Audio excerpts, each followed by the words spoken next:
Mental issues अगर आप देखें तो पहले इसको एक स्टिग्मा की तरह से देखा जाता था, सोशल स्टिग्मा। तो भले ही सामने में कोई पेशेंट मेजर डिप्रेशन के साथ है तो घर वाले भी उसको बाहर निकलने नहीं देते थे, और ना ही वो पेशेंट खुद बताता था कि मैं डिप्रेस्ड हूँ, क्योंकि ये सोशल स्टिग्मा निकाला गया।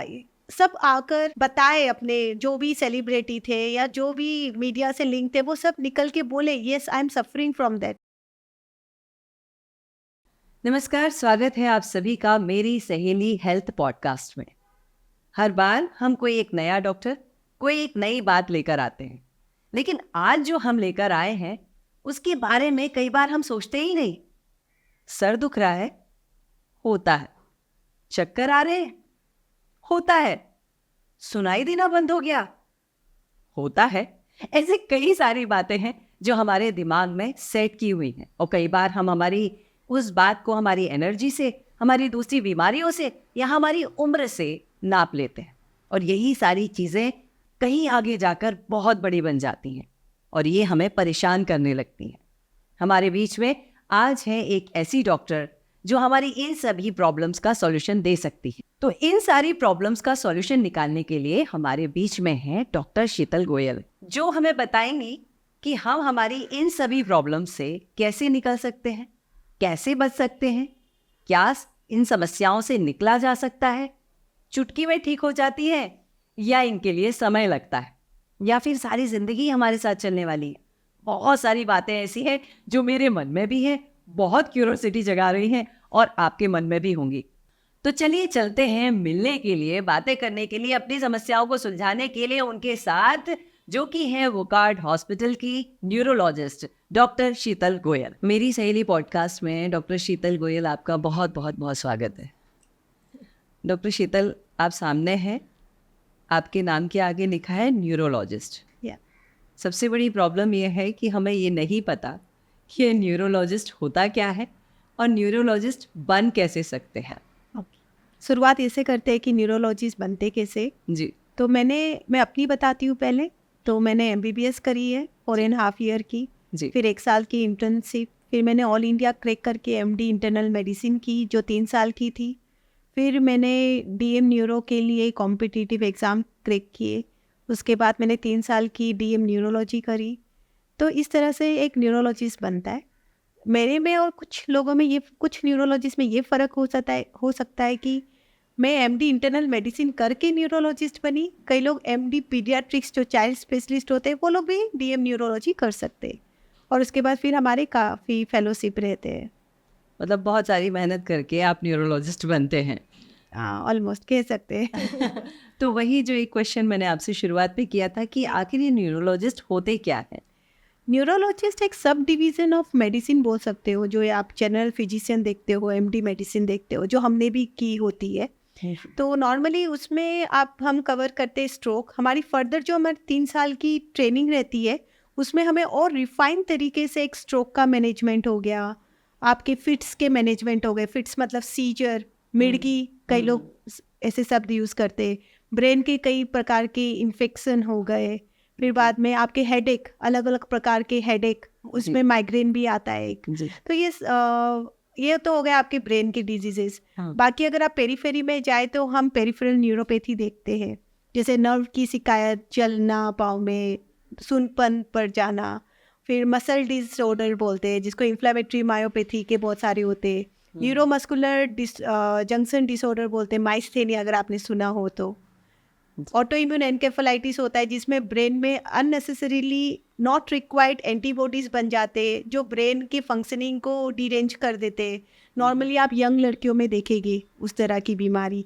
तो वैसे it's a very big heading, और जिसमें मैंने फेलोशिप की है apart from being a neurologist, वो 2 बताना चाहूँगी कि एक हो गया मूवमेंट डिसऑर्डर, कोई भी हाथ की कंपन, हाथ पे टेढ़ा हो जाना, आंखों का बार बार ब्लिंक होना, मुंह टेढ़ा हो जाना, ये सारे मूवमेंट डिसऑर्डर के अंदर आता है जो फिर न्यूरोलॉजिस्ट देखता है। और जो लास्ट में कहना चाहूँगी वो है मेमोरी डिसऑर्डर, उसको वो हम कॉग्निटिव न्यूरोलॉजी बोलते हैं, तो वो भी हम लोग देखते हैं। मतलब न्यूरोलॉजी की दुनिया में बहुत कुछ है जो देखा जाता है, और आज मुझे लगता है इतने सारे टॉपिक्स हमारे पास होने वाले हैं जिन पे हम चर्चा करेंगे। और मुझे ऐसा एक बात और मेरे दिमाग में आ रही है, इनमें से बहुत सारे शब्द हमारे कानों में पड़े हैं पर हम इनको जानते नहीं हैं।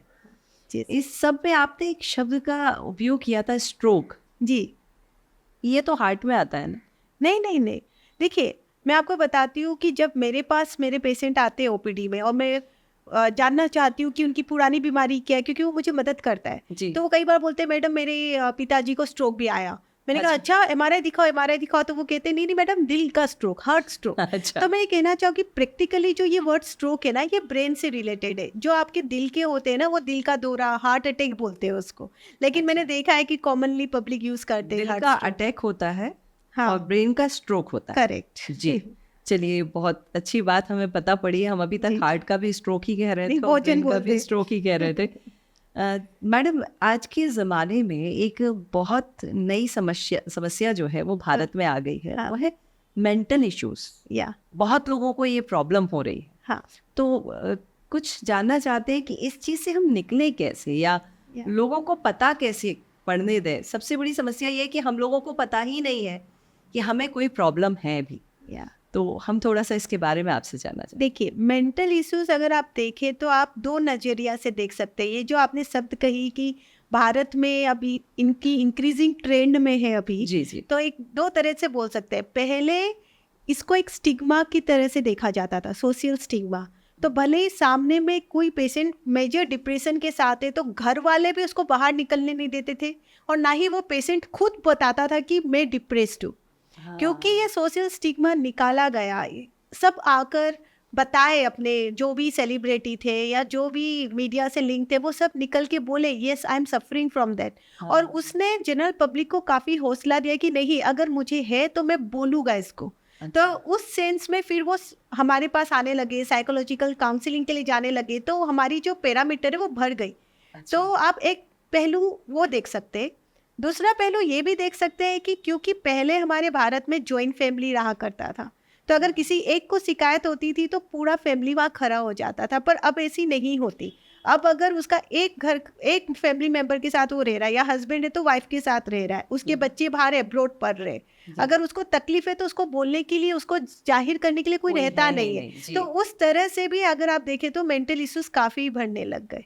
और अगर आप यंगस्टर्स का देखें तो प्रॉब्लम ये हो रहा है कि क्योंकि अभी इतने कॉम्पिटिटिव हो गए हैं, और अगर आप ऑनलाइन सर्फिंग करें तो हर एक अपना ही प्रोग्रेस डाल रहा है। हाँ। और कोई अगर थोड़ा भी उसके पीछे रहता है तो वो उसको काफ़ी रहता है कि मैं क्यों नहीं हो पाया, और भी वो सोचते सोचते फिर it is going more into gloomy state. मेरे मन में भी यही प्रश्न आ रहा था कि सबसे ज़्यादा कौन सी एज इससे इफेक्ट हो रही है। तो आपने बोला यंगस्टर्स बहुत ज़्यादा इफेक्ट हो रहे हैं इस Yeah. बात से। तो यंगस्टर्स जो हैं जी। वो अभी, आपने तो एक बात बताई कि कंपटीशन उनके दिमाग में आ गया है कि दूसरा कमा रहा है, या दूसरा इतना फेमस है, या कोई भी Yeah. रीज़न हो सकता है, उसके पास तक नहीं पहुंच रहा है। इसके अलावा भी कुछ रीजंस हो सकते हैं। एक्चुअली क्या है, ये जो आपका हसल लाइफ हुआ है इन दिनों, अभी एक हसल कल्चर चला है जिसमें देखा जा रहा है कि you want everything, you want to get everything. आपको ये भी करना है, वो भी करना है। आप अपने शरीर को तो बहुत अच्छे से ख्याल रख रहे हो, लेकिन आपने कहीं ना कहीं अपनी मेंटल हेल्थ को पीछे छोड़ दिया। तो हसल लाइफ में क्या हो रहा है कि बेसिकली वो मेंटल हेल्थ को इग्नोर करने को ग्लोरीफाई किया जा रहा है, जिसकी वजह से और यंगस्टर्स ग्लूमी स्टेट में जा रहा है। यस। अब इसी बात से एक और क्वेश्चन निकल के आता है कि कई सारे लोग हैं जो दिन रात लगातार काम कर रहे हैं। जी। आपने ही बताया जी, कि वो आगे बढ़ने के लिए बहुत कुछ कर रहा है, तो जी। 24 घंटे, और 24 घंटे को यूटिलाइज करने के लिए दिन रात लगातार काम कर रहा है। मतलब हमारी नींद कहीं ना कहीं कम हो रही है। तो क्या इसका असर भी हमारे मेंटल हेल्थ पर पड़ता है? बिल्कुल बिल्कुल। अगर आप देखिए, मैं आपको इसमें भी दो पहलू बताती हूँ। क्योंकि आप सोच रहे हो कि आपको काफ़ी आगे बढ़ना है, इस चक्कर में वो क्या करते हैं कि अपनी नींद कॉम्प्रोमाइज करते हैं, बिल्कुल। या फिर ज़्यादा कमाने के लिए नाइट शिफ्ट स्टार्ट हो जाता है कई लोगों का। तो ये दोनों ही हानिकारक है। किस तरह से मैं बताती हूँ। अब पहले नाइट शिफ्ट से स्टार्ट करते हैं। बिल्कुल जी। ऐसा देखिए, अगर एक ह्यूमन बॉडी बहुत, it's a very beautiful computerise instrument जो भगवान ने हमें दिया है। तो इसको ऐसे बनाया गया है कि एक इंसान सुबह सोएगा और रात को जगेगा। वो आप डिसाइड नहीं कर रहा, आपका बॉडी का केमिकल भी डिसाइड करता है। सुबह के समय जैसे कि आपका नॉन एड्रेनलिन, एसिटाइलकोलिन करके कुछ हार्मोन्स होते हैं जो एक पीक होता है। जैसे ही आसाम होने लगती है, मेलाटोनिन का अमाउंट बढ़ने लगता है जो आपको सुलाता है, और वही एसिटाइलकोलिन आपको जगाता है। तो और कोई कोई हार्मोन्स होते हैं जो सुबह के समय अच्छी मात्रा में रहते हैं, कुछ कुछ जो शाम को। अगर आप उसके साथ खिलवाड़ कर गए, आपने कहा कि नहीं मैं रात को जगूंगा और सुबह सोऊंगा, तो आप अपने बॉडी के साथ कन्फ्लिक्ट कर जाते हो, जिसकी वजह से कई तरह की बीमारियां देखने को मिलता है। उन लोगों में आप देखना हार्ट अटैक की बीमारी शिकायत, दिल की शिकायत, स्ट्रोक की शिकायत, गैस्ट्रोइंटेस्टिनल डाइजेस्टिव सिस्टम की शिकायत, फोकस ना रहना, अपने गोल को अचीव ना करना, वो आप बहुत कॉमनली देखोगे। अगर आप पूरे दिन काम किए हो तो आपके माइंड को रेस्ट करने के लिए आपको 6 से 8 घंटा नींद की रिक्वायरमेंट रहती है। अगर आपने उसको अवॉइड किया, तो अगर आप बहुत प्रैक्टिकल और द डेप्थ में जाओगे ब्रेन में, तो हम लोग की एक सेल होती है एस्ट्रोसाइट्स, जो डस्टबिन की तरह काम करता है। ब्रेन में आपने जितने भी काम किए, अननेसेसरी वेस्ट आए, वो सबको वो लेकर निकाल देता है ब्रेन से। अच्छा, वो सोते समय सबसे अच्छा काम करता है। जब आप सो नहीं रहे हो तो एस्ट्रोसाइट की फंक्शनिंग में भी डिरेंजमेंट आता है, जिसकी वजह से अननेसेसरी डिपॉजिट्स रहते हैं ब्रेन में, जिसकी वजह से आप देखना उनको अर्ली डिमेंशिया होने लगेगा, भूलने की शिकायत बहुत जल्दी एज में आने लगेगी, फोकस नहीं रहेगी, और ज़िंदगी में जो चीज़ वो प्राप्त कर सकते थे वो कहीं ना कहीं वो लेग बिहाइंड कर जाते हैं। तो मैडम एक क्वेश्चन एक यूथ की तरफ से मैं आपसे पूछना चाहती हूँ इसी सब्जेक्ट पे। आपने कहा 6 से 8 घंटा सोना है, तो ठीक है ना, मैं शाम को 7 बजे काम शुरू कर रही हूँ और सुबह 7 बजे तक काम कर रही हूँ। 7 बजे के बाद मेरा कुछ खाया पिया और जो भी किया और फिर मैं सो गई। तो आपने जो 7 से 8 घंटे की नींद कही वो मैंने दिन में पूरी कर दी। जैसे मैंने आपको कहा ना, कुछ केमिकल्स और हार्मोन सुबह ही बनते हैं जो आपको जगा के रखता है, और अच्छा। कुछ केमिकल्स एंड हार्मोन शाम को बनती है जो आपको सोने में मदद करता है। जी। कुछ और जो वो एक सर्काडियम रिदम आपके अंदर में ही एक क्लॉक है। आप बाहर वाल में जैसे देखते हो ना, वैसे ही हमारे बॉडी के अंदर भी एक क्लॉक है जो हमें ये बताता है कि आपको सुबह जगना है, शाम को सोना है। अगर आप उनसे विरोध चले जाए तो फिर वो कन्फ्लिक्ट हो जाता है, फिर वो बीमारियां पनपने लग जाती है शरीर में। वो इमीडिएटली नहीं दिखेगी, पर वो आपको फिर कुछ सालों बाद दिखेगी कि यार मेरे दोस्त को तो नहीं हो रहा है, मेरे को हो रहा है। अभी देखिए मैं बताती हूँ, जैसे मेरे फिट्स के पेशेंट होते हैं, अगर वो रात को समय पे नहीं सोते तो कितने भी सुंदर टैबलेट में दे दूँ उनको फिट्स आने लग जाती है। वो अगर मैं पूछती हूँ कि आप सोए थे क्या, नहीं मैडम मेरे बच्चा को ना एक्चुअली कल घर पे शादी था तो मेरा बच्चा सोया नहीं, फिट्स आ जाता है दूसरे दिन। कोई डायबिटिक पेशेंट होता है, अगर वो समय पे नहीं सो रहा, तरीके से नहीं सो रहा, तो आप देखना उनकी शुगर अच्छे से कंट्रोल पे नहीं आ पाती है। आप कितना भी इंसुलिन लगा लो तो ना आप इनडायरेक्टली बहुत इफेक्ट आ जाता है शरीर में अगर आप अच्छे से नींद नहीं करते थे।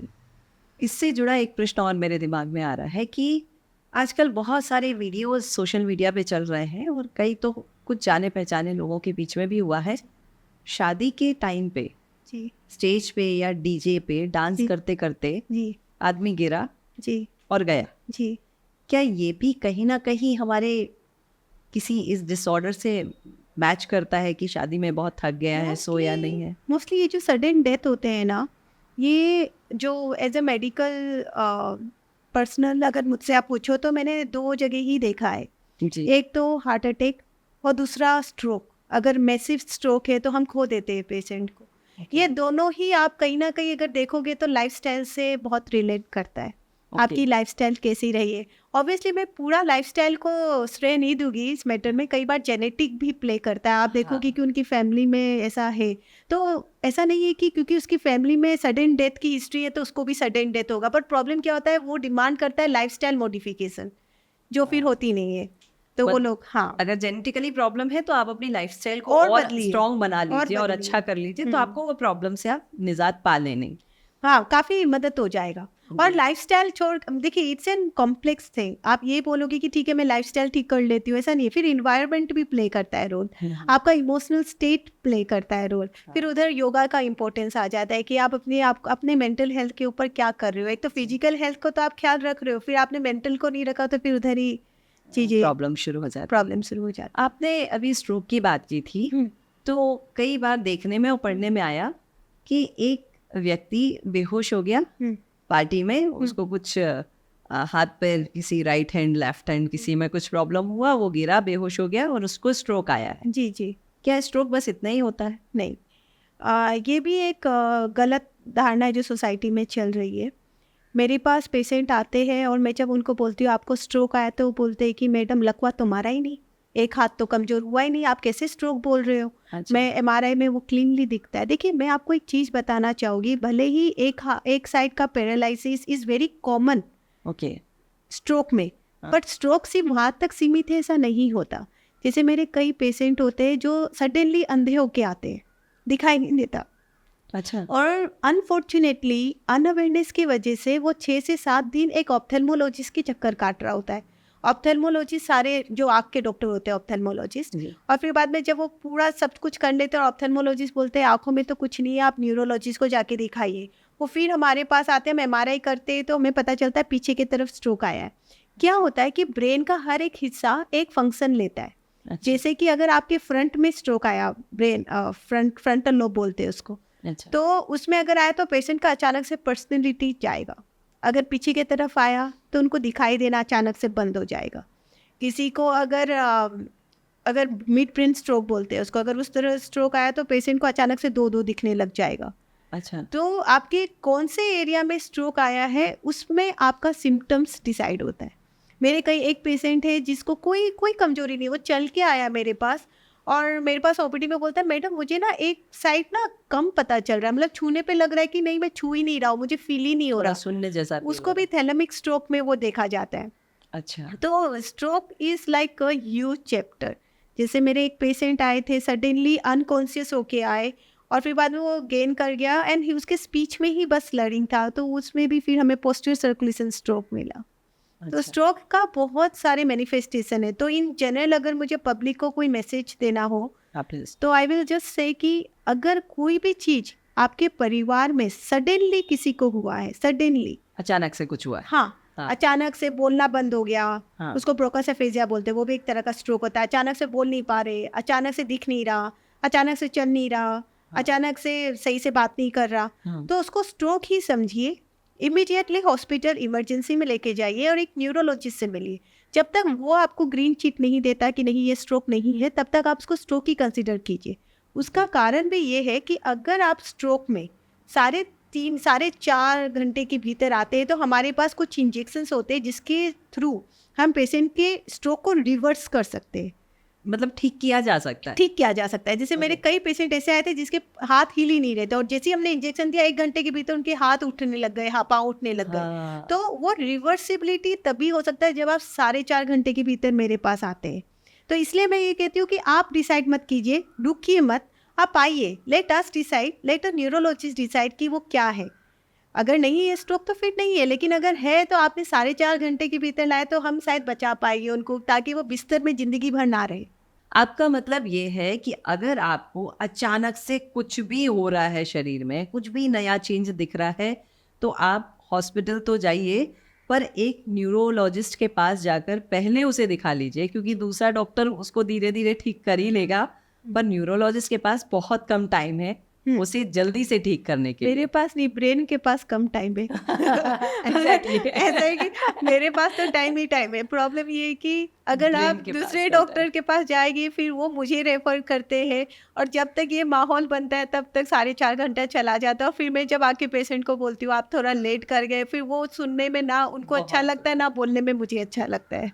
मतलब ये 4.5 घंटे जिंदगी की बहुत बड़ी कीमत अदा बहुत, करते हैं। yes। तो अपनी लाइफ में कुछ भी नया घट रहा है तो वो 4.5 घंटे में आप जी, जी। पहुंच जाइए डॉक्टर के पास, तो वो शायद, या कहूँ 80-90% आपको खड़ा बिल्कुल। कर दे वापस से। उम्मीद तो यही रहती है। यस, उम्मीद पे दुनिया का है। कि बस एक और डिग्री है, हाँ। Cognitive neuroscience. या ये हमारे लिए तो नया शब्द है, जी। तो हम थोड़ा सा इसके बारे में भी जानना चाहते हैं कि ये होता क्या है। बेसिकली कॉग्निटिव न्यूरोसाइंस जो है ना, जी। ये एक ऐसी सब्जेक्ट है न्यूरोलॉजी की जो कई बार नेग्लेक्ट की जाती है।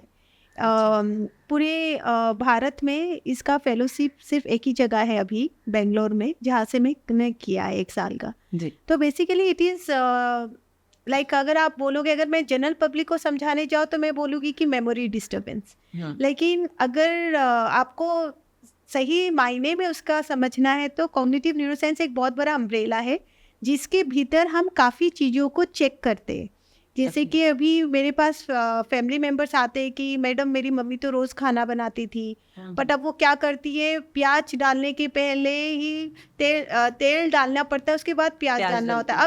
अब क्या करती है, वो पहले प्याज डाल देती है, स्टोव ऑन नहीं करती है, स्टोव ऑन किए बिना वो कढ़ाई में चलाने शुरू कर देती है। तो ये सब क्लासिकली एग्जीक्यूटिव डिसफंक्शन के अंदर आता है, जो मेमोरी डिस्टरबेंस के साथ कई बार हो सकता है। वो भी कॉग्निटिव न्यूरोसाइंस में हम ट्रीट करते हैं। जैसे मेरे कई पेशेंट आते हैं जिसके बेटे बोलते हैं कि मैडम पहले तो आराम से घर पहुंच जाते थे, अब तो दुकान में जाते हैं और फिर वहीं पे कंफ्यूज हो जाते हैं, दुकान वालों को रोज आके घर पे छोड़ना पड़ता है। उसको बोलते हैं वे फाइंडिंग डिफिकल्टी, रास्ता भूल जा रहे हैं। जो कई सालों से वो रास्ता ले रहे हैं, वो रास्ता भूल रहे हैं। हाँ, मतलब वो अपने बचपन से वही रास्ता ले रहा था आदमी, और अभी बाथरूम जाने की जगह किचन चले जाते हैं घर पे ही। तो वो सब कॉग्निटिव न्यूरोसाइंस के अंदर आता है। अभी जैसे कि अगर अभी मेरे एक बिजनेसमैन आए थे मेरे अंदर, जिनको कई करोड़ों की नुकसान हुई। जब मैंने उनकी डिटेल में देखी तो मैंने ये देखा कि जहाँ उनको 1 लाख देना है वहाँ 10 लाख दे के आ जा रहे, और उनको याद नहीं रह रहा। फिर दूसरे दिन वो बोल रहे हैं आपको तो 10 लाख देना था मुझे। तो प्रॉब्लम ये हो रही है कि उन्होंने काफ़ी बिजनेस में लॉस किया। तो परिवार वाले मेरे पास डिप्रेशन लेके आए, बट जब मैंने प्रॉपर हिस्ट्री लिया तो मैंने समझा कि वो उनको कैलकुलेशन डिफिकल्टी स्टार्ट हुआ, फिर वो एक कॉग्निटिव डिसऑर्डर के अंदर आता है, और उसने ही इनके सारे बिजनेस को परेशान कर दिया, खराब कर दिया। तो मैम, क्या ये जो कॉग्निटिव इश्यूज हैं ये क्या किसी पर्टिकुलर एज में आते हैं या फिर कभी भी आ सकते हैं? देखिए, majority are seen in old age, जैसे कि आपके 50+, 55+, लेकिन इसको आप जनरलाइज नहीं कर सकते कि नहीं इसी एज में आती है। अच्छा। जैसे आपको मैंने कुछ देर पहले बताया था ऑटो इम्यून एनकेफेलाइटिस कंडीशन। जी, autoimmune encephalitis usually young लड़कियों में पाया जाता है, जिसमें आप देखोगे अचानक से उसकी बिहेवियर चेंज हो गई, उसको फिर से आने लग गए, उसकी बातों उसको भूलने लग गई चीज़ें, उसके एग्जीक्यूटिव डिसफंक्शन हो गए। तो ये सारे भी हम लोग कॉग्निटिव न्यूरोलॉजी में ट्रीट करते हैं। जो अगर आप मुझसे, जैसे मैं आपको हर एक क्वेश्चन के बाद बता रही हूँ कि अगर मुझे जनरल पब्लिक को बोलना पड़े तो मैं क्या बोलूँगी, तो मैं इस माध्यम से ये बताना चाहूँगी कि कई बार क्या होता है इंडियन सोसाइटी में मैंने देखा है कि मेमोरी डिस्टर्बेंस है तो वो ये कहते हैं अरे दादी का तो उम्र हो गया, वो तो हो ही जाएगा उनको, तो ये तो होगा, कोई बात नहीं, कॉमन है। लेकिन मैं ये बताना चाहती हूँ कि 30% जितने भी मेमोरी डिस्टर्बेंस प्रिवेल करते हैं उसमें 30% ट्रीटेबल होता है, जिसको कभी ढूंढा ही नहीं जाता क्योंकि वो डॉक्टर के पास आते ही नहीं है। और उसमें से भी वो जो 70% है उसको हम बहुत हद तक रोक सकते हैं। जैसे मैं कॉग्निटिव स्टिमुलेशन थेरेपी देती हूँ ऐसे पेशेंट में, जिसमें काफ़ी रुक जाता है उनके जो प्रोग्रेस कर रहे होते हैं।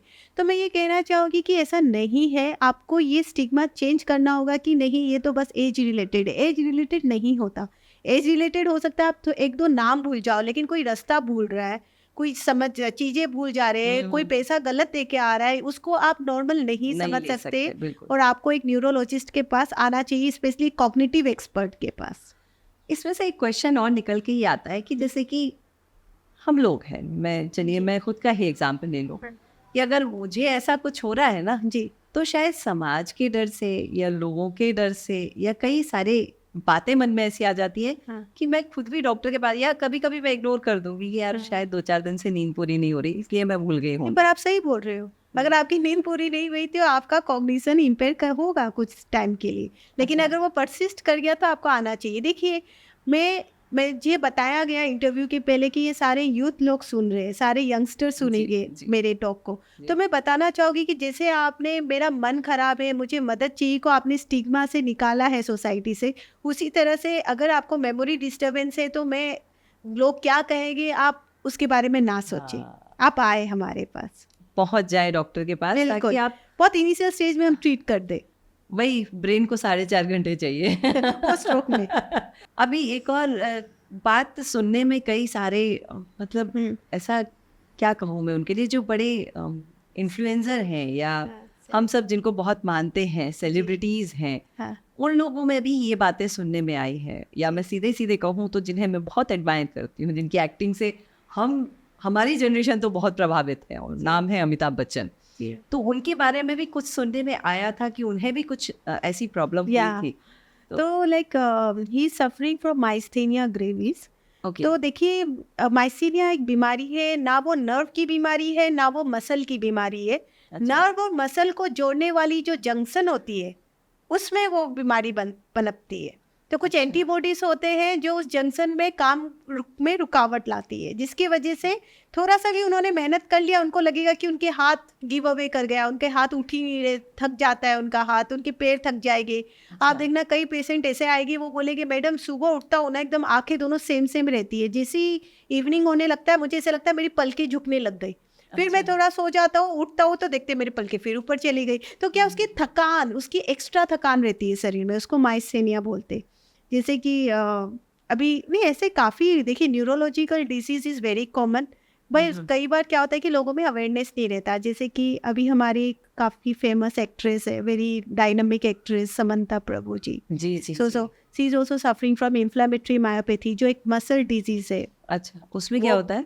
उसमें क्या होता है कि मसल्स जो है ना उसमें एक इन्फ्लामेशन हो जाता है। वो मसल की बहुत सारी बीमारी होती है, कई जेनेटिक होती है, कई एक्वायर्ड होती है। तो एक्वायर्ड में क्या होते हैं, इन्फ्लामेटरी मायोपैथी, ये सब कंडीशंस में कुछ कुछ एंटीबॉडीज बनते हैं जो जाके मसल को अटैक करने लग जाते हैं। अच्छा, जिसके लिए फिर हमको उनको स्ट्रॉन्ग इम्यूनोमोड्यूलेटर देना होता है, स्टेरॉइड्स देने पड़ते हैं कई बार। तो मतलब उसकी कंडीशंस नॉर्मली क्या कंडीशंस होती है? जैसे मुझे अगर कुछ वैसा प्रॉब्लम होता है तो मैं समझूं कैसे? बैठ के उठ नहीं पा रहे, बैठ गए उठ नहीं पा रहे, ऐसा लग रहा है कि दर्द नहीं हो रहा लेकिन उठ नहीं पा रहे। अच्छा, पेन पकड़ रहे तो पेन को अच्छे से ग्रिप नहीं कर पा रहे, वो निकल जा रहा है।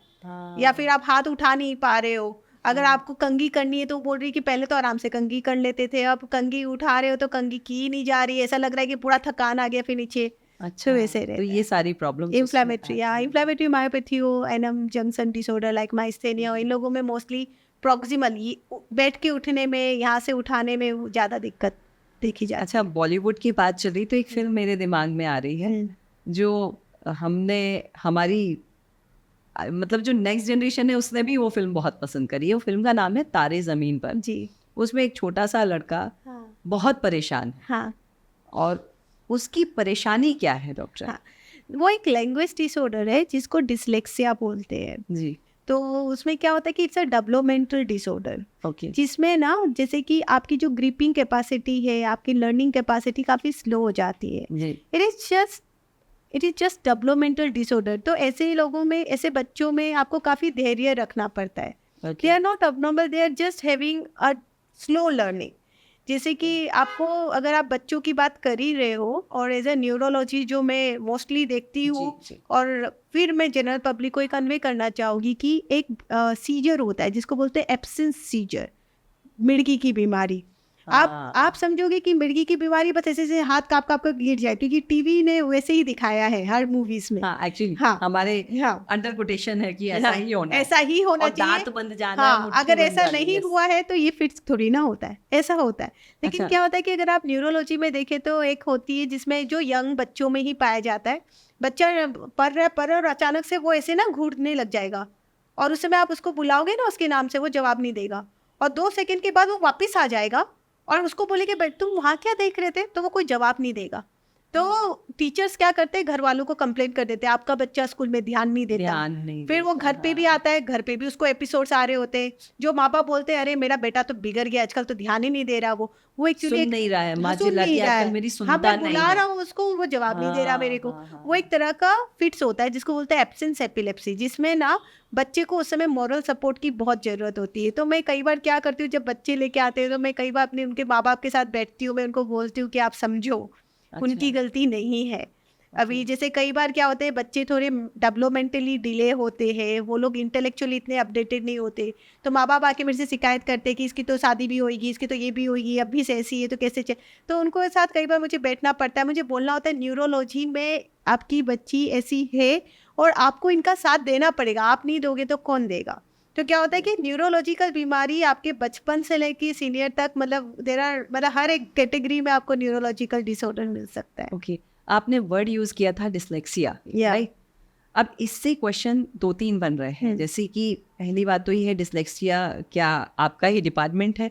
और दूसरा क्वेश्चन ये है कि बहुत सारे बच्चे ऐसे हैं जिनको ना याद नहीं होता, वो याद करते हैं, थोड़ी देर बाद भूल जाते हैं।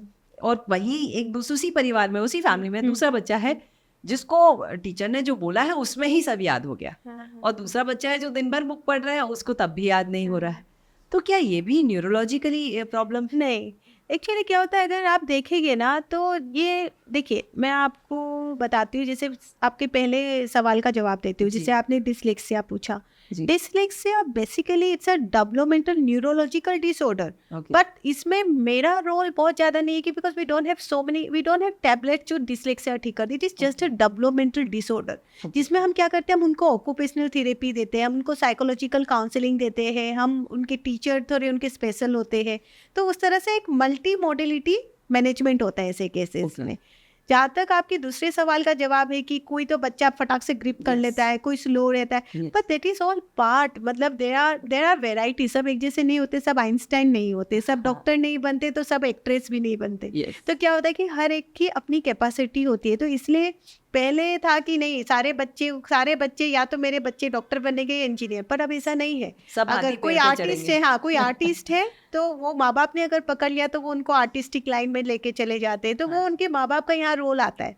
हाँ। Yeah, and slow learner, and it's absolutely okay. You cannot be same.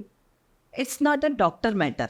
It's a not. normal thing. It's a yeah. It should be carried and taken with a soft way by the parents. Yeah. Okay. नहीं तो क्या होता है, उसके बाद क्या होता है, वो बचपन में अगर उनको काफी रेस्ट्रिक्शन देते हैं तो फिर वो ग्रो भी नहीं कर पाते बाद में जाकर, उनको डिप्रेशन भी आ जाता या होगा इन चीज़ों से साइकोलॉजिकल थोड़ा। इश्यूज बन जाते हैं उन बच्चों में, बड़े होकर भी वो रिफ्लेक्ट करता है। जी। या आपने भी एक वर्ड बोला टैबलेट। हम्म, तो जैसे हमको बुखार चढ़ता है, डॉक्टर टैबलेट देता है। जी हमें कोई और प्रॉब्लम होती है, डॉक्टर टैबलेट देता है। शुगर बढ़ी, टैबलेट मिली। जी बीपी बढ़ा, टैबलेट मिली। जी क्या न्यूरोलॉजी साइंस में भी टैबलेट्स होती है? जी जी बिल्कुल। देखिए न्यूरोलॉजी में टैबलेट्स तो बिल्कुल होती है। अब कोई मेरे पास ओपीडी में आएगा तो पहले मैं टैबलेट्स ही देती हूँ, ओके। लेकिन ऐसी बहुत सारी न्यूरोलॉजिकल बीमारी है जो टैबलेट से बात नहीं बनती। अच्छा। या जैसे कि अभी देखिए मेरे पास एक फिट्स की एक बच्ची आई थी जो जिसको दिन में 6 टैबलेट्स चल रहे थे फिट्स के, और उसको 6 से 7 फिट्स आते थे पर डे। वो अच्छा। टीवी देखते रहती थी, गिर जाती थी, ये वो इतने फिट्स। तो हमने उनकी सर्जरी करी एंड सी इज नाउ, मतलब जब भी मुझे फ़ोन करते हैं बोलते हैं मैडम आपने मेरी ज़िंदगी बना दी। तो देखिए अब उसमें अगर मैं बोलूँगी कि नहीं मैं टैबलेट पे ही चलाऊंगी तो नहीं बनेगा। तो मैं हमेशा अपने पेशेंट को एक चीज़ सिखाती हूँ कि देखो जो चीज़ टैबलेट से बन सकती है मैं आपको टैबलेट दूंगी, पर जिस चीज़ में टैबलेट नहीं बन सकती उसमें आपको समझना होगा कि न्यूरोलॉजी हमेशा सिर्फ टैबलेट से ही ठीक नहीं हो सकता। एग्जाम्पल बताती हूँ, Parkinson, I am a movement disorder specialist, जी। जैसे मैंने आपको बताया मैंने 2 फेलोशिप किया है। जी। मूवमेंट डिसऑर्डर स्पेशलिस्ट बोलूँ तो कोई भी हाथ पे कंपन आ रहा है, मुंह टेढ़ा मेढ़ा हो रहा है, जीभ हिल रही है बिना किसी कारण के, पेशेंट एक जगह बैठ नहीं पा रहा, हिल रहा है, ये सारी चीज़ें हम मूवमेंट डिसऑर्डर स्पेशलिस्ट टैकल करते हैं। ओके। उसमें एक डिजीज होती है पार्किंसन, जिसमें मेरा पेशेंट काफ़ी स्लो हो जाता है। तो 5 साल तक उसको टैबलेट बेहतरीन काम करता है। मतलब वो आके पाउच होता है, मैडम मैं चल भी नहीं पा रहा था आपकी टैबलेट से, मैं दौड़ गया। दौड़ लेकिन 5 साल बाद क्या, 4-5 साल बाद वो टैबलेट काम करना बंद कर देता है। उसके बाद डीप ब्रेन स्टिमुलेशन सर्जरी करते हैं ऐसे पेशेंट में हम, और फिर से हम पेशेंट को व्हीलचेयर से उठा देते हैं with deep brain stimulation surgery. लेकिन अगर 5 साल बाद भी वो मुझसे ये पूछे कि मैडम अब टैबलेट काम नहीं कर रहा पर आप कुछ टैबलेट ही चेंज कर दो, मैं टैबलेट पे ही रहूँगा, तो फिर क्या होता है कि उस समय ना हम नहीं कर पाते मदद। तो मैं ये बताना चाहती हूँ कि neurology is much more than only tablets. हम न्यूरोलॉजी अभी काफ़ी एडवांस हो गए, हमारे पास बहुत सारे ऑप्शन है, बट ये है कि हर चीज़ें टैबलेट से ठीक नहीं हो पाती कई बार। अच्छा। अभी मैं जब आ रही थी और ऐसे ही बात चल रही थी कुछ लोगों से, तो बात निकली कि एक वर्टिगो हो गया है, हाँ। मुझे चक्कर आते रहते हैं। तो ये वर्टिगो भी आपका ही डिपार्टमेंट में आता है? देखिए वर्टिगो को हम 2 में डिवाइड करते हैं, एक होता है पेरिफेरल, एक होता है सेंट्रल।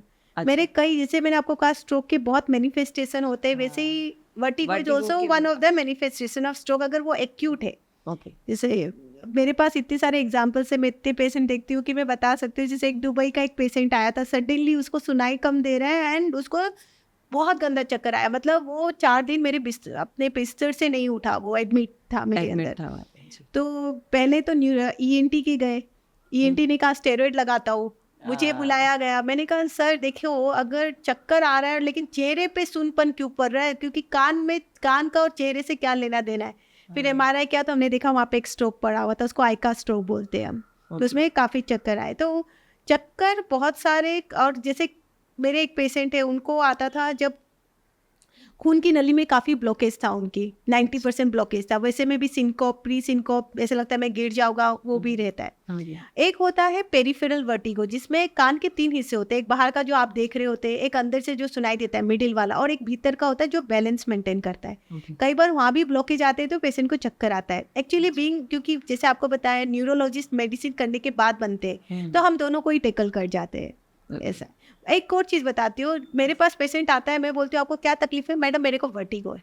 मैं बोलती हूँ भाई वर्टिगो है, डेफिनेशन बताओ। तो बोलते मैडम मैं खड़ा होता हूँ ना तो मुझे थोड़ी ना अंधेरा अंधेरा लगता है। लोग क्या करते हैं कि जब एक टर्म सीख जाते हैं ना, तो मैं हमेशा अपने पेशेंट को एक ही चीज़ सिखाती हूँ मेरे ओपीडी में कि जब आप किसी डॉक्टर के आओ, साइंटिफिक टर्म यूज़ मत करो। हर डॉक्टर के पास टाइम नहीं है कि वो आपसे पूछे वर्टिगो मतलब क्या, और वो बोलेगा अच्छा वर्टिगो है, चलिए टैबलेट और जाओ। तो क्या होता है, आप हमेशा अपने सिम्टम्स बताओ। कई चीज़ों को वर्टिगो वर्ड के साथ पेशेंट मेरे पास लेके आता है जो वर्टिगो होता ही नहीं। अच्छा, या जैसे कि कितने फिर मैं बैठ के उनकी सब करेक्ट करती हूँ, उनको सिखाती हूँ next time vertigo word use मत करना। तो वर्टिगो इज समटाइम मिसलीडिंग, मतलब बहुत कॉमनली पब्लिक यूज कर रहे हैं, मिसलीड किया क्योंकि ट्रीटमेंट बदल जाएगा आपका।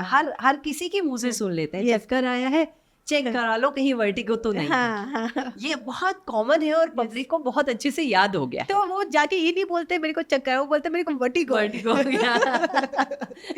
तो गड़बड़ उधर हो जाती है, तो ट्रीटमेंट भी गलत खा के आ रहे होते हैं मेरे पास, फिर मुझे बैठ के उसको सब कुछ करेक्ट करना पड़ता है। मतलब डॉक्टर के पास जाए तो सीधे सीधे बताएं शब्द कि मुझे चक्कर आ गया है, या फिर सिम्टम्स बताएं, या सिम्टम्स बता दे जो भी हुआ है पूरा। तो मतलब वर्टिगो बताने की जरूरत नहीं है डॉक्टर को। वो डिसाइड करेगा आपको वर्टिगो है कि नहीं है। और एक और प्रॉब्लम, एक और कॉमन वर्ड, मैंने बहुत लोगों के अब कॉमन वर्ड की बात आई है तो हर दूसरी महिला या हर दूसरा पुरुष, महिलाओं में ये ज़्यादा सुना है मैंने, पुरुषों में भी सुना है पर महिलाओं में ज़्यादा है। और हमारे यहाँ कहा करते थे कि अगर वो चीज़ प्रॉब्लम हो रही है तो आप दूध जलेबी खा लो ठीक हो जाएगा, और वो है सिर दर्द। और उसे लोग नाम देते हैं माइग्रेन। जी, तो क्या माइग्रेन और वर्टिगो की कहानी एक से? बिल्कुल आई एग्री। वो भी आते मैडम आपको क्या प्रॉब्लम? मैडम मेरे को माइग्रेन है, पर जब मैं हिस्ट्री लेती हूँ माइग्रेन होता ही नहीं है। तो मैं ये कहती हूँ कि देखिए माइग्रेन, देखिए सबसे पहले मैं माइग्रेन बताती हूँ। माइग्रेन एक सर की, मतलब obviously it's a type of headache, it's a primary headache जिसमें एमआरआई ब्रेन नॉर्मल रहता है। अच्छा, अगर एमआरआई ब्रेन नॉर्मल है तो वो माइग्रेन हो सकता है। फिर माइग्रेन की हम क्राइटेरिया देखते हैं। आपको उस समय लाइट आंख में पड़ती है तो आपको अनईजी लगता है क्या? आपको कोई बोल दिया तो उस समय आपकी हेडेक बढ़ जाती है क्या? थ्रोबिंग नेचर है, कैसे लग रहा है कि बंद बंद, अच्छा, वो सर पे हथौड़े पड़ रहे हैं वाला। यस एंड मतलब you can't bear it, it's a moderate to severe, 4 घंटे से ऊपर रह जा रहा है, तो उसकी अपनी एक क्राइटेरिया होती है, वो वन साइडेड होता है। अभी मेरे पास एक आया था कि मैडम मेरे को माइग्रेन है और मुझे माइग्रेन की ही ट्रीटमेंट चल रही है, लेकिन जब हमने उसके एमआरआई करी हमने देखा उसको एक ट्यूमर बैठा हुआ था सीपी एंगल में। वो इसलिए मैंने करा क्योंकि अपार्ट फ्रॉम जो उन्होंने माइग्रेन वर्ड यूज़ किया, चलते समय उसको थोड़ी इम्बैलेंस भी बन रही थी। अच्छा। मैं इसलिए कहती हूँ कि जब भी डॉक्टर के जाओ, हर डॉक्टर के पास टाइम नहीं होता, ना ही वो आपको पूरा डिटेल, आप उनको अपने सिम्टम्स बताओ, समस्या बताओ, माइग्रेन सॉल्यूशन मत बताओ, वर्टिगो है क्या, तो वो हम डिसाइड कर लेते हैं। आपने एक बात बोली अभी कि आपके पास एक पेशेंट आया जी, माइग्रेन बोल रहा था, ट्यूमर निकला, उसको चलने में थोड़ा प्रॉब्लम हो रहा था, तो इट्स लाइक साधना करने वाले लोगों जैसे, क्या आपको ये समझ में, हमको देख के आपको समझ में आ जाता है कि हमें क्या इश्यू हो रहा है? देखिए न्यूरोलॉजी में ना, कि आप समझ गए होंगे कि जब हमने कितने साल बिता दिए पढ़ने में, ऐसा नहीं है कि I am great, but the thing is that इतना पेशेंट देखने के बाद अब हमें ऐसा लगता है कि जब भी पेशेंट मेरे चेम्बर में घुसता है तो मेरी मतलब ऑलमोस्ट डायग्नोसिस बन गई होती है। जैसे वो चलता है तो मुझे पता चल जाता है कहाँ से गड़बड़ लेके आए। कई बार हमारी स्पॉट डायग्नोसिस रहती है।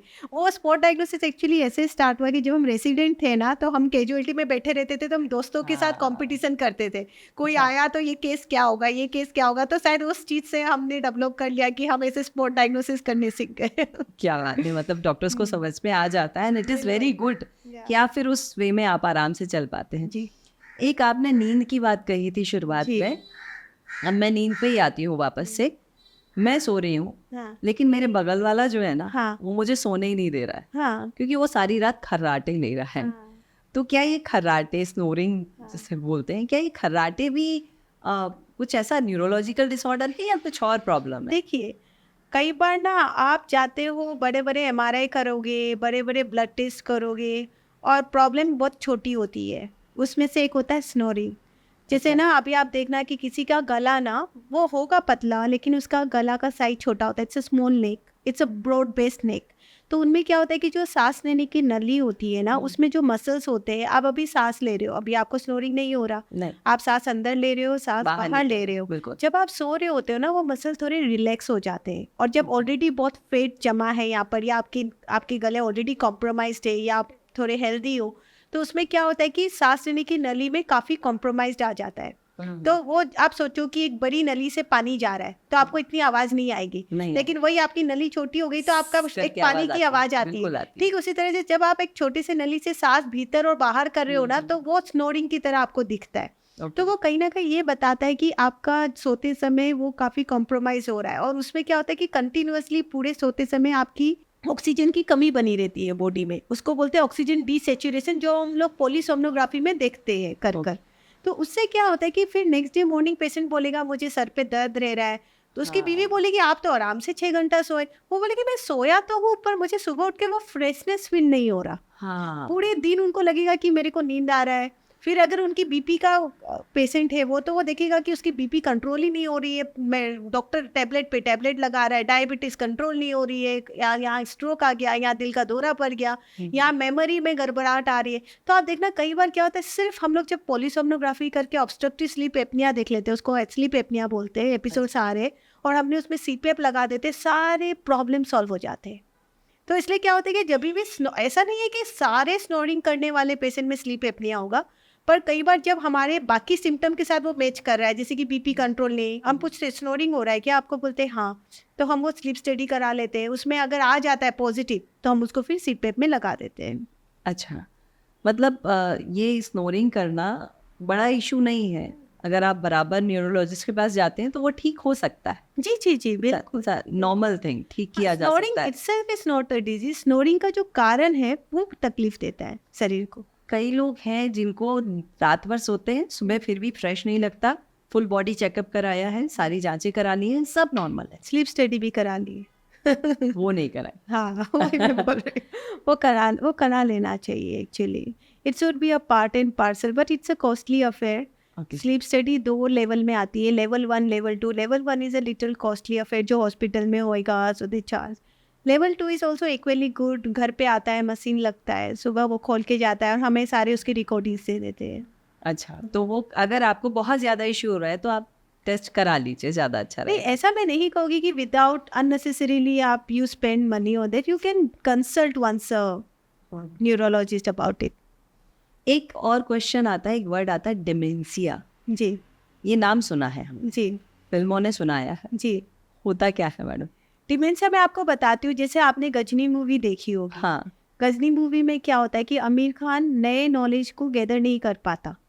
नए नॉलेज जैसे कि उसके जब से उसके माथे में चोट लगा, उसके बाद की चीज़ें वो ले नहीं पा रहा। अच्छा, उसको ना उसके कहने की याद है हाँ, उसको। तो उसको वो सब चीज़ें डायरी में लिख रहा है।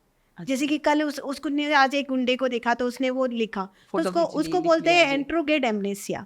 ओके। एक है, आपने सदमा मूवी देखा होगा, श्रीदेवी हाँ, का, आई गेस। हाँ, हाँ, वो क्या हाँ। कहती है, उसके पास्ट की वो एक सेक्शन भूल जाती है, उसको बोलते हैं रेट्रोगेट एमनेसिया। ओके। आप देखो, देखने में बड़ी फैंसी लगती है, बड़े एंजॉय करते हैं, मूवी हिट भी जाती है, बट इन रियलिटी जब ये डिमेंशिया किसी घर वालों को हो जाता है तो ये काफ़ी तकलीफ दे जाता है। Dementia is nothing but the other name for cognitive impairment, जो मैंने आपको बताया था। आपका एग्जीक्यूटिव डिसफंक्शन हो गया लैंग्वेज में। जैसे कि अब मेरे कई पेशेंट ऐसे बोलते हैं, जैसे कि उसको पानी का बोतल चाहिए, तो वो ये नहीं कहेगा कि मेरे को पानी का बोतल दो, वो ये बोलेंगे अपने बच्चे को वो दो मुझे वो। तो घर वाले पूछते हैं वो क्या पापा क्या, बोलते नहीं वो दो मुझे वो दो। तो अच्छा, दिस उसको पानी का बॉटल शब्द याद नेमिंग नहीं है। डिफिकल्टी, जैसे मैंने आपको बताया, रास्ता भूल जाना, calculation, memory disturbance, executive dysfunction, judgement error. पहले घर का सारा वो लेते थे, मतलब जी कोई भी मतलब डिसीजंस लेने हाँ, हैं सारा पापा काम बोलेंगे। अब घर वालों को समझ आ गया कि पापा नहीं ले पा रहे, जजमेंट एरर, पर्सनैलिटी चेंज। मैं आपको बताती हूँ वो भी डिमेंशिया के अंदर आता है। जैसे कि अभी मेरे कई आते हैं पेशेंट के घर वाले कि my father is one of the most disciplined person, वो कपड़े पहनते हैं ना तो एक दाग नहीं होता, और अभी ना वो कपड़े दो तो उसको उल्टा पहनते हैं, उसको ड्रेसिंग एप्रेक्सिया बोलते हैं, वो भी डिमेंशिया में आता है। अच्छा। अभी पहले मेरे पापा इतने डिसिप्लिन थे, कोई बदमाशी नहीं, कुछ। अभी तो किसी को भी गाली दे देते हैं, बाहर में जाके पेशाब कर देते हैं, नेबर को जाके गाली दे के आ रहे हैं, घर वालों को मार रहे हैं। तो ये जो पर्सनैलिटी डिसऑर्डर है इसको बोलते हैं फ्रंटो टेम्पोरल डिमेंशिया। ये भी एक प्रकार का डिमेंशिया होता है जो हम लोग कवर करते हैं अपने कॉग्निटिव इम्पेयरमेंट में। एक प्रश्न इसी बीच में उठ के आ रहा है कि कई लोगों को ऐसा देखा है इनसिक्योरिटी हो जाती है, is it also a part of it, कि उनको ऐसा अगर- लगता है कोई मेरा ये ना ले ले, प्रॉपर्टी ना ले ले, या मेरा सामान ना ले ले, सब मेरा है, बचा लूँ मैं। हाँ, एक सर्टेन टाइम देखिए, एक होता है कि आपकी पर्सनैलिटी होती है। अभी आप देखो यंग एज में अगर आ रहा है तो वो सीजोफ्रेनिया का वन ऑफ द पार्ट होता है, उसको बोलते हैं persecution of dilution of persecution, sorry उल्टा। तो वो नॉर्मली क्या होता है, ऐसे केसेस में नॉर्मली सीजोफ्रेनिक केसेस में मिलता है। लेकिन जब ये ओल्ड एज में आता है ना, यंग में कभी कुछ साइकेट्रिस्ट नहीं थे, ओल्ड एज में आता है तो वो फ्रंटो टेम्पोरल डिमेंशिया में आता है जो हमारे अंदर आ जाता है केडार में।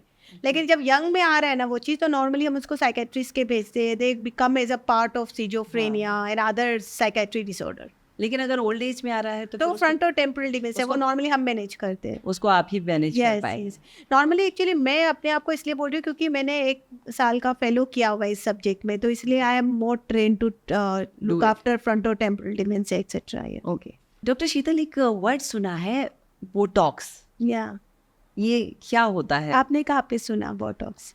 ऐसे ही जनरली लोग मिलते हैं तो खर्चा जहाँ होता है तो लोग बोल देते हैं भैया वो बहुत बोटॉक्स लगा है, तो ऐसे कान में शब्द पड़ जाते हैं। तो ये देखिए, शब्द अगर आप देखो तो मीडिया में मोस्टली मैंने जैसे अगर मैं बताऊँ तो मैंने ये देखा है कि उन्होंने बोटॉक्स लगाया है। हाँ, वो इस फेशियल heroine वाला ने बोटॉक्स भी सुना है। लगाया जी है, जी yes। जी जी। तो लेकिन क्या होता है ना, मैं आप लोगों को आज ये बताना चाहूँगी कि हम न्यूरोलॉजी जो है ना बोटॉक्स बहुत जगह यूज़ करते हैं। जैसे कि अगर आप मेरा ही देखो तो मेरे कई पेशेंट माइग्रेन के होते हैं जिस पे टैबलेट काम नहीं करती, उनमें बोटॉक्स बेहतरीन काम करता है। कोई प्रेग्नेंट लेडी है जिस पे टैबलेट्स में नहीं दे सकती, उसमें बोटॉक्स बेहतरीन काम करता है। जैसे मैं माइग्रेन में देती हूँ। अभी आप देखना कई पेशेंट है जैसे आंखें करते रहते हैं, हाँ, उसको ब्लेफरोस्पाज्म बोलते हैं, उसमें आप कुछ भी टैबलेट देते हो काम नहीं करता, तो उसको ब्लेफरोस्पाज्म बोलते हैं, उसमें बोटॉक्स बेहतरीन करता है। अभी आप देखना कई लोगों की आधे चेहरे ऐसे से हिलते रहते हैं, हाँ, उसको हेमीफेशियल स्पाज्म बोलते हैं, उसमें भी बोटॉक्स ही काम करता है। एक बीमारी बताती हूँ जिसमें यंग बच्चे होते हैं, वो स्कूल जाते हैं तो उनकी शिकायत होती है माँ बाप की कि मेरे बच्चे थोड़ा देर पेन पकड़ लेता है तो पूरा हाथ में दर्द हो जाता है, हाँ, या फिर हैंडराइटिंग बहुत जल्दी चेंज हो जाता है, उसको बोलते हैं राइटर्स क्रैम्प। उसको ना पूरे राइटर्स क्रैम्प आने लग जाते हैं, और उसमें भी अगर आप कोई टैबलेट दो तो काम नहीं करता है, उसमें भी botox is the treatment of choice. मतलब botox is not for beauty, botox is for beauty as well as for neurology. जैसे अभी मेरे पेशेंट कई बार ऐसे टेढ़ा करके आते हैं गला, उसको हाँ। बोलते हैं सर्वाइकल डिस्टोनिया, हम यहाँ पे बोटॉक्स देते हैं, एकदम सीधा हो जाता है गला। अच्छा, तो Yeah. ये बोटॉक्स क्या बॉडी के लिए हार्मफुल होता है? बिल्कुल नहीं, it is one of the safest. बस ये एक ही चीज़ के साथ आता है, cost, it is little costly, हाँ, और ये इंश्योरेंस कवर नहीं करता। तो अच्छा, अगर मैं न्यूरोलॉजी के लिए भी यूज़ करूँ तो आई गेट टू नो कि because it's a Botox it will not be covered, but I feel like it should get changed, क्योंकि बोटॉक्स हम न्यूरोलॉजिकल डिसऑर्डर में काफ़ी यूज़ करते हैं, हमें अच्छा रिजल्ट मिलता है, बट वही है कि क्योंकि वो इंश्योरेंस में कवर नहीं होता, always the patient has to pay the complete amount for that in spite of having a very good policy, good insurance policy. पर ये बोटॉक्स लेने के लिए भी स्पेसिफिक होगा ना कि इन्हीं डॉक्टर्स के पास जाना है या न्यूरोलॉजिस्ट के पास ही जाना है? Even all neurologists don't give Botox. Okay. Because as I told you, I am a fellow in movement disorder. Okay. तो हम मोस्टली मूवमेंट डिसऑर्डर में हमें ट्रेनिंग दी जाती है हाउ टू गिव बोटॉक्स। तो this is for further specialisation of mine in which I give Botox. Okay, तो इसके लिए भी स्पेसिफिक डॉक्टर्स हैं, आप उनके पास ही जाएं और Yeah. वहीं जाके लें। बोटॉक्स हर किसी से ना ले लें, that can be like like I won't say हर किसी से ना ले लें, I can't tell about it, but yeah उसमें ना एक एक्सपर्टीज चाहिए होता है। Expertise. We are trained with it. Yes, yeah I don't know about others, but हाँ मेरी ट्रेनिंग रही है तो शायद like those who are train with botox gives a better botox, क्योंकि बोटॉक्स तो बाकी इंजेक्शन जैसा ही होता है, बट आपको तभी काम करता है जब आप सही टेक्निक के साथ और सही सही अमाउंट जगह। के साथ दें। जी, सही Yeah. टेक्निक, सही जगह और सही अमाउंट, यस, तीनों चीज़ें बैलेंस चाहिए। करेक्ट। अब इतनी सारी बातें मुझे पता पड़ी हैं, उन सब में मेरा कुछ आखिरी क्वेश्चंस में से एक क्वेश्चन ये आता है कि ये जो न्यूरोलॉजिकल डिसऑर्डर्स हैं, है ना। अब ऐसा कहते हैं कुछ तब बीमारियां हैं जो मेडिसिन चलती रहेंगी ज़िंदगी भर, इसके लिए ये आपको इंजेक्शंस लेते रहना है ज़िंदगी भर। तो क्या न्यूरोलॉजिकल जो डिसऑर्डर्स हैं उनमें भी ऐसा कुछ होता है या नहीं, आप इतने दिन ये ले लो, 2-3 महीने, साल भर, 2 साल, फिर आप ठीक हो गए, ऐसा?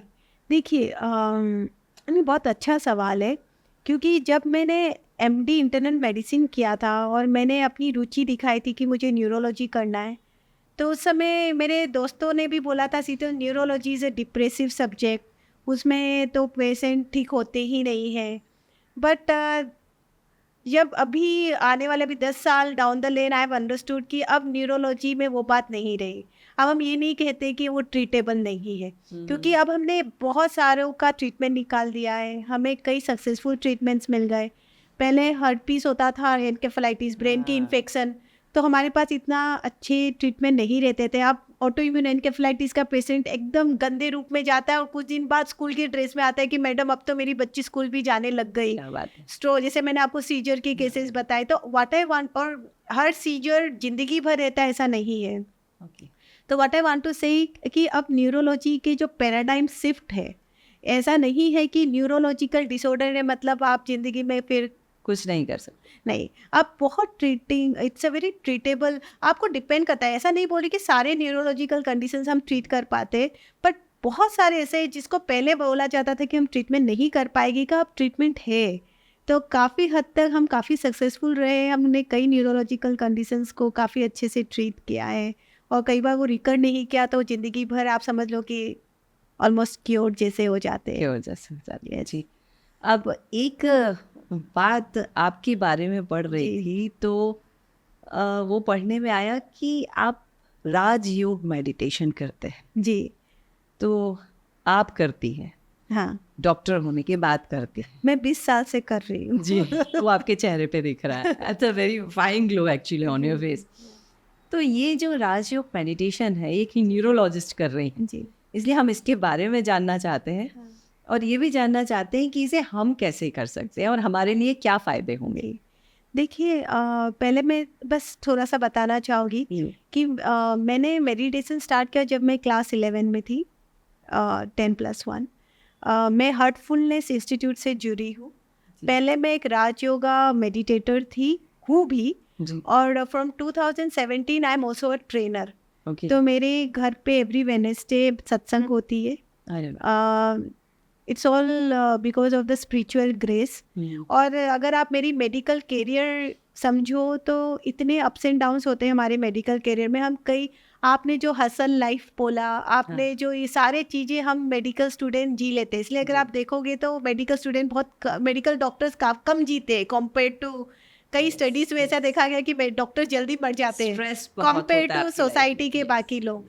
तो क्या होता है कि इस पूरे मेडिकल करियर में इस मेडिटेशन ने मेरी इतनी साथ दी है, इतनी साथ दी है कि मतलब मैं सोच नहीं सकती कि अगर ये मेडिटेशन मेरे साथ नहीं जुड़ा होता या राजयोगा मेडिटेशन मेरे साथ नहीं जुड़ा होता तो शायद मैं इतनी दूर तक पहुंच ही नहीं पाती, इतनी शांति तरीके से। तो इसलिए मैं क्या करती हूँ कि जब भी मेरे पास कोई पेशेंट आता है जिसमें मुझे लगता है कि ये साइकोलॉजिकल इशू ज़्यादा है and it is not much of neurological issue, तो मैं प्रीफर करती हूँ कि मैं जानबूझ के उनको टैबलेट दे के ना भेजूँ। और मैं बोलती भी हूँ कि ऐसा नहीं है कि आप मेरे कमरे में घुस गए और क्योंकि आप एक डॉक्टर के कमरे में घुसे मतलब मेरे को कोई टैबलेट लगाना है।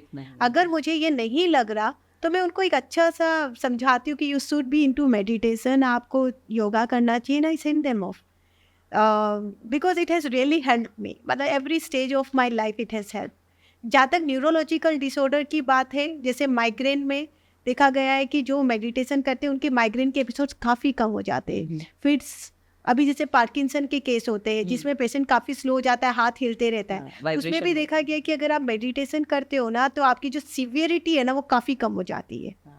तो मतलब आपको मेडिटेशन हर एक स्टेज में न्यूरोलॉजी के भी मदद करता है। अगर आप मेडिटेशन करके आप शांत रहते हो तो ये जो डिमेंशिया आप बोल रहे हो, फोकस्ड माइंड नहीं है, यंगस्टर्स आजकल बोलते हैं मेरे को याद नहीं रह रहा, तो जब आप मेडिटेशन करते हो आपका फोकस, आपका कंसंट्रेशन एक अलग लेवल में पहुंच गया होता है। तो क्या होता है कि आपकी फोकस काफ़ी अच्छी रहती है। तो उस चक्कर में क्या होता है आप काफ़ी शांत रहते हो। आपको क्या चीज़ अवॉइड करना, भी देखो एक स्क्रोलिंग का तरीका आया है, जी लोग मोबाइल में स्क्रॉल करते रहते हैं without any aim and objective. लेकिन अगर आप मेडिटेशन करते हो, आप इतने फोकस्ड और कंसंट्रेटेड होते हो, आपको पता होता है कि आपको वहाँ रुकना है, that is not going to help you. खुद से पता चल खुद से पता चल जाता है, आपकी इनर कॉन्साइंस जागृत हो जाती है, जिसकी वजह से क्या होता है कि आपकी लाइफ इतनी स्टेबल हो जाती है। फिर ये जो आपको मतलब इट्स अ विशियस साइकिल, तो ना आपको बीपी की शिकायत, शुगर की शिकायत, ये जो स्ट्रेस रिलेटेड डिजीज होते हैं वो भी काफ़ी डाउन हो जाते हैं मेडिटेटिव लोगों में। आपने इतना Yeah. कुछ बता दिया कि sorry I am asking you how can I do that Rajyoga meditation? Yeah. अगर उसका कुछ प्रोसेस है, अगर आप थोड़ा सा नहीं, कुछ अगर बता दें तो। हार्टफुलनेस का देखा जाए तो हम लोग क्या करते हैं एज अ ट्रेनर, अगर किसी को करना है तो वो हमारे घर पे आते हैं, ये हम we meet in one place, हम 3 दिन का मेडिटेशन करते हैं। 3 दिन मतलब 3 एक डेज time रहता पे, है, एक just time for half to 45 minutes, 30 minutes to 45 minutes की 3 दिन की सीटिंग होती है, जिसमें we trainer are trained how to introduce the next person to meditation. Okay. और उसके बाद प्रोसेस होता है, सुबह उठते ही मेडिटेशन कीजिए, शाम को पूरे काम वाम करने के बाद क्लीनिंग कीजिए, और रात को प्रे कीजिए। ये हमारी डेली रूटीन होती है। अच्छा, उस बीच हम भंडारा सत्संग अटेंड करते हैं, हम लोगों से बातें करते हैं, हम वी लर्न अबाउट स्पिरिचुअलिटी, हम चक्र के बारे में पढ़ते हैं। तो this is a totally different world, and I feel that इस वर्ल्ड ने मुझे इस मेडिकल वर्ल्ड को काफ़ी आसान बनाने में बहुत मदद किया। सीरियसली मेरे सामने एक ऐसी डॉक्टर हैं, डॉक्टर शीतल गोयल, जो मेडिकल लाइन से हैं, बिल्कुल जिनको बोला जाता है साइंस वाले हैं, और साइंस जो है वो आध्यात्म के साथ पैरेलली दोनों हाथों से लेकर चल बहुत रहा है। मज़ा आता है। आप पैरेलल लीजिए, आपको समझ आएगा spirituality is not less than science. In fact आपको साइंस थोड़ा हल्का लग जाएगा जब आप स्पिरिचुअलिटी को समझने लगोगे। ये एक अलग ही कॉम्बिनेशन, शायद हमारे पॉडकास्ट की दुनिया में पहला कॉम्बिनेशन आपके रूप में आया है, जिसको दोनों चीज़ों की जानकारी है और वो दोनों चीज़ों को लेकर साथ में चल रहा है। वेरी थैंकफुल है, आपको गुरु मिलना चाहिए। आप एकदम मस्त, आपके पास एक if you have a true spiritual गुरु ना, आपकी जिंदगी में it's a turn off your life. Actually हमारी जो मेरी सहेली पत्रिका है, वो पत्रिका भी यही सब कुछ साथ में लेकर चलती है, और वो हमारी जो महिलाएं हैं ना, उन महिलाओं को बहुत अच्छे तरीके से सब कुछ सर्व करती है। और आज जो हम पा रहे हैं, आपको देखा, हम आपके साथ में जो हम बात कर पा रहे हैं, उसमें हमें एक चीज़ बहुत अच्छी मिल रही है कि लोगों को एक अप्रिशिएशन मिलेगा कि आप अपने अध्यात्म को, अपने योग को, अपनी चर्या को साथ में लेके चलिए, प्लस डॉक्टर आपके साथ में है ही। हाँ। तो दोनों चीज़ें मिला के डेफिनेटली बहुत ही अलग वर्ल्ड क्रिएट किया है आपने, उसके लिए अप्रिशिएशन है मेरी सहेली पत्रिका की तरफ से आपके लिए डॉक्टर। देखिए, मुझे तो बहुत सारा कुछ जानने को मिला है। इवन आप जब बात कर रहे हैं बहुत सारी चीज़ों में, तो I can feel it till my stomach and till my mind, both the things were happening. पर फिर भी बहुत कुछ होगा जो मैं बहुत ना समझ हूँ, तो शायद आपसे बहुत कुछ मैं पूछ नहीं पाई होंगी। तो मैं चाहती हूँ कि कुछ ऐसी बात है जो आप हमारे, जो हमें सुन रहे हैं, उन सब तक आप अपनी बात पहुँचाना चाहें। सबसे पहले तो जो चीज़ सबसे ज़्यादा डेबिलिटेटिंग है वो है स्ट्रोक। मैं हमेशा चाहूँगी कि आप आए हमारे पास। देखिए, ऐसा है कि स्ट्रोक पूरी ज़िंदगी एक आदमी को बिस्तर में रख देता है। यंग, ऐसा नहीं है कि स्ट्रोक सिर्फ ओल्ड एज में होता है, ये एक मिथ है। मैंने 23 ईयर ओल्ड, 18 ईयर ओल्ड लोगों को भी स्ट्रोक से जो गुजरते देखा है। तो जब भी आपको लगे कि कुछ गड़बड़ हो रहा है, आप हॉस्पिटल में ज़रूर आए। ये ना सोचे कि सुबह जाके दिखाता हूँ, ये एक चीज़ है। फिट्स के कई मिथ होते हैं, मैंने देखा है कि जो फिट्स के बच्चे होते हैं, उसके जो अड़ोस पड़ोस वाले होते हैं, उसके माँ बाप बोलते हैं बेटा उसके साथ जाके मत खेलना, तुमको हो जाएगा। तो मैं ये एक मिथ बताना चाहती हूँ कि फिट्स जो है ना, वो फैलता नहीं है। आप उस बच्चों को अपना समझिए, उनके साथ खेलिए, वो कभी नहीं फैलेगा, क्योंकि वो ब्रेन डिसऑर्डर है। बाकी जो एक और चीज़ बताना चाहूँगी कि आपको ऐसा लगता है कि क्योंकि आपके पिताजी 60-70 ईयर के हो गए तो मेमोरी डिस्टर्बेंस तो होना ही है, ऐसा नहीं होता। 30% ट्रीटेबल होता है। हो सकता है आपने अपने माँ बाप को उससे वंचित रख दिया, और अगर हमें वो पता, अगर लकीली उनका वो 30% में आ रहे हैं वो, तो हम उनको काफ़ी बैक अपने नॉर्मल स्टेट में ला सकते हैं। जो लास्ट में ये कहना चाहूँगी कि as a movement disorder specialist, कई बार मैंने देखा है कि पार्किंसन के केसेस में जब टैबलेट काम करना बंद कर देते हैं तो वो लोग व्हील चेयर में मेरे पास लेके तो आते हैं, फिर मैं जब डीप ब्रेन स्टिमुलेशन सर्जरी और एपोमोर्फिन पंप की बात करती हूँ तो वो कहते नहीं नहीं नहीं नहीं मैं क्यों करूँगा। ऐसा नहीं होता है। देखिए जब तक आप टैबलेट पे चल रहे थे हमने टैबलेट पे रखा, पर जब आपको डीबीएस की ज़रूरत है तो आप कीजिए, क्योंकि वो उससे मैंने कई पेशेंट को व्हील चेयर से उठ के भागते हुए देखा है। तो मैं चाहूँगी कि आजकल न्यूरोलॉजी इज़ मच एडवांस। अगर आपको लग रहा है आपको न्यूरोलॉजिकल डिसऑर्डर है, आप एक न्यूरोलॉजिस्ट से ज़रूर मिलिए, उनसे वार्तालाप कीजिए, उनके अपनी क्वेरीज उनके सामने रखिए। ऐसा नहीं कि हम टैबलेट लिखने ही बैठते हैं, मैं कई पेशेंट को बिना टैबलेट के भी भेज देती हूँ, क्योंकि साइकोलॉजिकल इशू और डिमेंशिया काफ़ी एक जैसे लगते हैं देखने में, साइकेट्री इशू न्यूरोलॉजी काफ़ी एक जैसे लगते हैं। ऑटोइम्यून एन्केफेलाइटिस दिखने में साइकेट्री होता है न्यूरोलॉजिकल डिसऑर्डर है।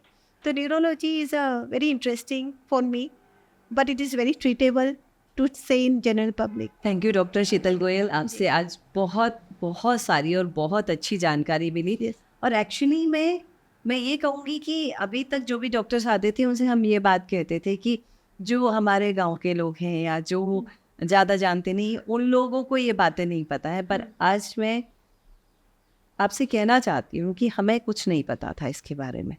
हम कॉमन जो अपने आप को पढ़े लिखे लोगों में गिना करते हैं, हम लोगों को भी इसके बारे में जानकारी नहीं थी। आज आपके कारण हमें पता पड़ा। So thank you so much.